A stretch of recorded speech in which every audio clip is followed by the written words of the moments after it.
So ayun, muli nagbabalik po yung lingkod. Ayan, mega love shoutout sa lahat ng ating mga minamahal na viewers. At nauwi sa bantaan. Ito, banta, pagbabanta ay kainaman. Kainaman. Grabe na. Sino ang may gagawa nito ng mga bantaan na ito? Sino ang nagbanta, ha? Ako may pakikita sa inyo.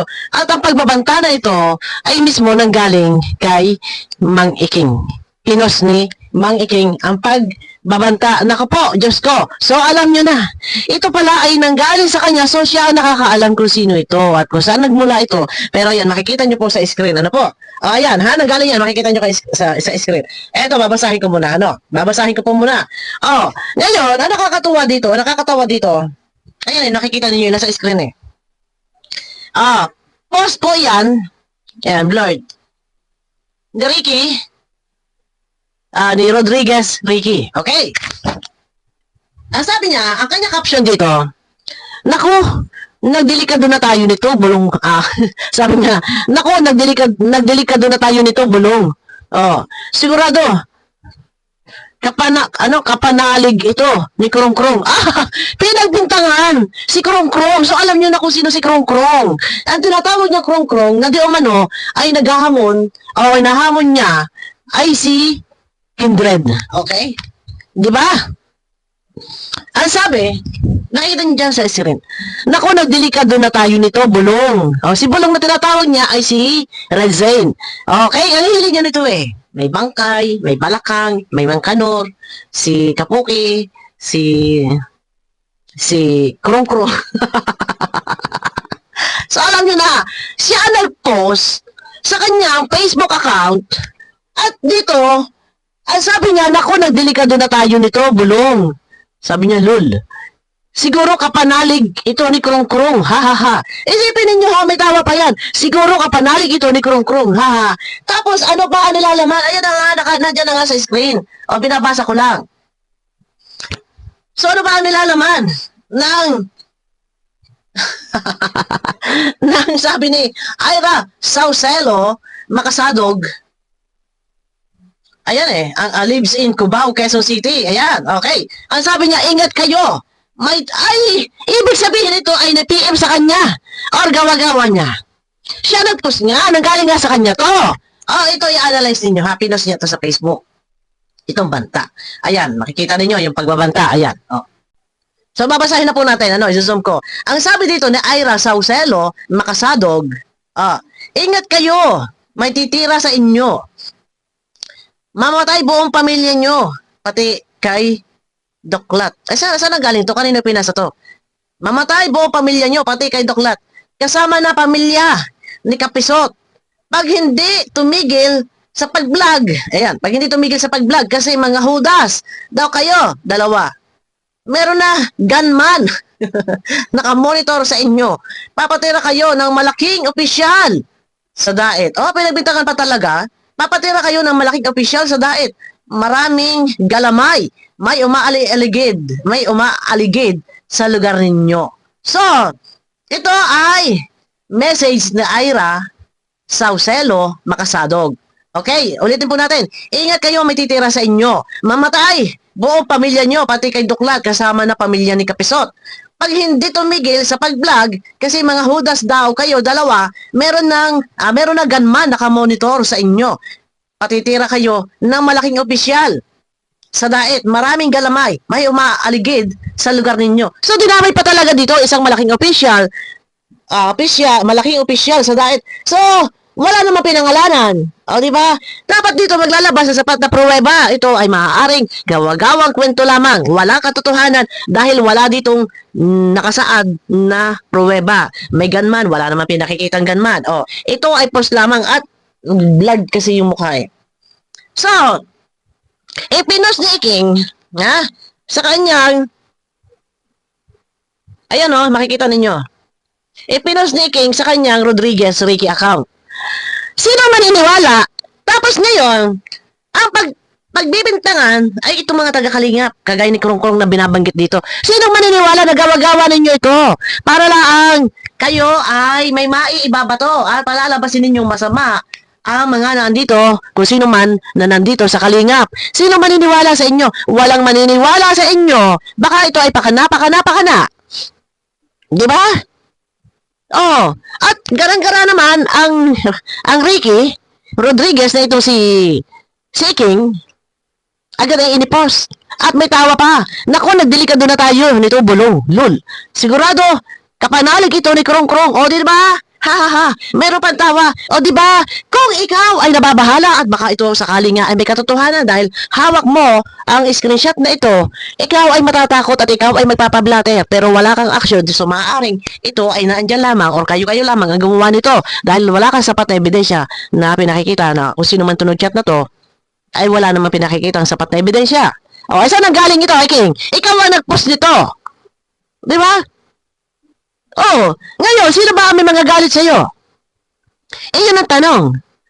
Ha? Sino ang may galit sa'yo? Libo. Ang busit sa'yo, ang galit sa'yo. Ang mga reaktor, nag-i-reaction lamang. Ha? Oh, sino pa ang mga maraming may galit sa'yo, busit sa'yo? Maraming viewers, basher nyo. Busit sa pinagagagawa mo at pinagsasasabi mo. Di ba? So, ngayon, ang napagbibintangan dito ni King, ni post ni King, ay si Krong Krong, si Kindred. O di ngayon, ito, may death threat, ha? Ang gawin mo, ang gawin ninyo, kayo ay magdasal na. Magdasal ka na rin. Ha, di ba, ipinagdasal mo, ang mga reaktor magkamatay na. Ipinagdasal mo sa ina ng laging saklolo. Kaya ngayon, magdasal ka na rin sa ina ng laging saklolo, ha? Nasabihin mo, ay sana ay hindi kayo magkandamatay. Di ba? Ayan. Ang ina ng laging saklolo na ginagamit mo, na sinasama mo sa kasamaan mo, at pinapanalangin mo ang mga reaktor na magkamatay. Ngayon, kung death threat na ganito, ito man ay totoo, ito man ay fake news, or ito man ay gawa-gawa ninyo, kung saan man yan, at sa iyo nagmula to, nakuha lang ng mga reaktor sa iyong post. O, edi ngayon, ayun na. Magdasal ka na sa ina ng laging saklolo, ha? Ginagamit mo ang ina ng laging saklolo sa kasamaan na pinapanalangin mo na mga reaktor ay magkamatay. Ay kaya ikaw, gamitin mo na rin, magdasal ka sa ina ng laging saklolo, ha? Ito ay gawa-gawa nyo lamang, kayo nakakalam nito dahil ikaw ang nag-post ito. Nakita lang ito ng mga reaktor dyan sa post mo. So ikaw ang pinanggalingan nito. Ikaw ang nag-post ito. So ikaw dapat mag-explain, ikaw nakakaalam yan. Dahil ikaw lang ang nag-post, yan lang nakita sa iyo. Oh, ang tao, kapag ikaw ay nakagawa ng kabutihan sa iyong kapwa, ha? Kung puro kabutihan, puro nangingibabaw ay puro kabutihan, hindi ka makatanggap ng ganito, retret. Kung ito man ay totoo, hindi ka makatanggap ng ganito. O bakit? Pero ganito, bakit may mga retret? Kung sino pa man na nababanggit dito. Dahil maaaring kayo ay nakakalimutan ng kapwa, nakasagdami ng kapwa, kaya expected, ha? Kapag kayo ay nakakatanggap ng ganitong retret na hindi ninyo rin naasahan. Mali lamang kung gawa-gawa lang talaga ng iba yan. Kung yan ay may totoo, aba, ay tanungin mo sarili mo, ano ba ang kasalanan ko? O kasalanan mo ay ganito, ang kasalanan mo ay ganyan. Wala ka pa sa kalingap, ikaw ay meron ng mga nagagawang kasalanan. O, di ngayon, deserve mo ba? O, hindi ba nalangin ka na sa ina ng laging saklolo? Ano? Kung ikaw man ay nakakatanggap ng ganitong death threat, maaaring talaga sukdulan ang iyong kasamaan. O, di ba? Ano ka naman? Puro pagtulong. At ikaw kuno ay nagbabago na at ikaw ay anak ng Diyos. Puro pagtulong. Ay bakit kung puro pagtulong ay nakakatanggap ka ng ganitong death threat? Oh, buti nga sa iyo. Bakit? Ay masama ka eh. Hindi ka nakagawa ng kabutihan sa iyong kapwa. Isang kagaya sa akin na hindi ka nakagawa ng kabutihan sa akin. Pinagmumura mo ako, binalahura mo ako. O di ba? O ngayon, deserve mo yan. Bahala ka sa buhay mo. At ikaw ang nakakaalam nito. Sa iyo, nanggaling yan na ipinos mo. O, ay di wow.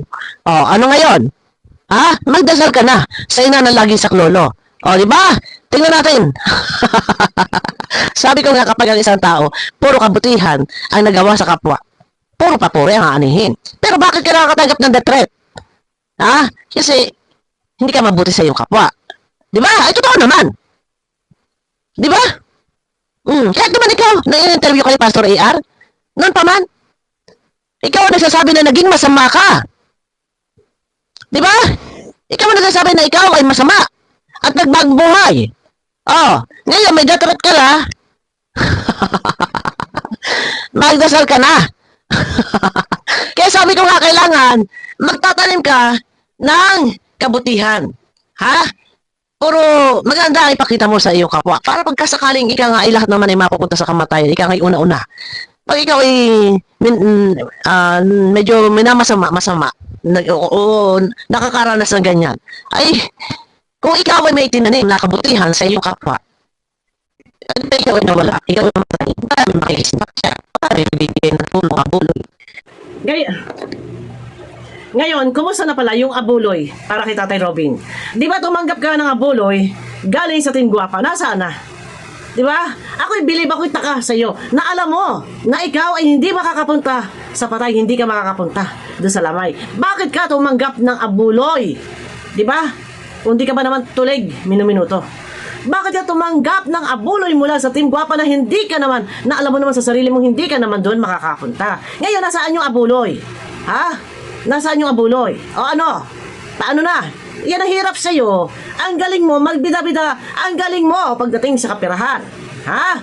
Na ang gusto mo sa iyo, kagaya nga ng sigaw ni Erica, na ang pera ni Erica Alpon ha, yung pera na ipapadala sana ni Erica Alpon kay Kalinga Prab, ha? Natulong sa beneficiary. Nakiusap si Mang Iking Kuno na ang sabi ni Mang Iking sa kanya na raw ipadala. Ngayon dyan siya, ngayon nakikiusap na naman dyan sa bahay na ipagawa na. Sa kanya raw ipagawa sa kanya raw ipadala ang budget. Mahilig talaga to, kaya minsan may mga sponsor na nagkakahabulan ng mga kaperahan. Ang gusto niya sa kanya lahat ibabagsak ang pera. Ngayon naglikom. Kung nakakuha ng abuloy sa patay, hindi naman nakapunta sa patay. Alam mo, hindi ka makakapunta, dapat hindi ka naglilikom. Kundi ka ba naman tulig. Ngayon nakatanggap ka ng death threat. Wala tayong magagawa. Ang lahat ng iyan ang galing yan dyan sa post mo. Diba? Galing dyan sa iyong post. So, ikaw nakakaalam yan. Ikaw ang nag-post niya. Nakuha lang ng mga reactor. Nakuha ko yan dyan sa iyo. So, wow. Ikaw ang nakakaalam. Ito ba ay gawa-gawa mo? Ngayon, bakit ka nakakatanggap ng death threat kung ito ay totoo? Ang isang tao, kapag nakagawa ng kabutihan sa kapwa, puro papuri ang aanihin. Hindi ganyan na pagbabanta ng kamatayan. Ganun lang yon, ha? Alam mo na. Alam mo na, paano ngayon ang gagawin? Magbago ka, ha? Magdasal ka na sa ina na lagi sa klolo at magbago ka, okay?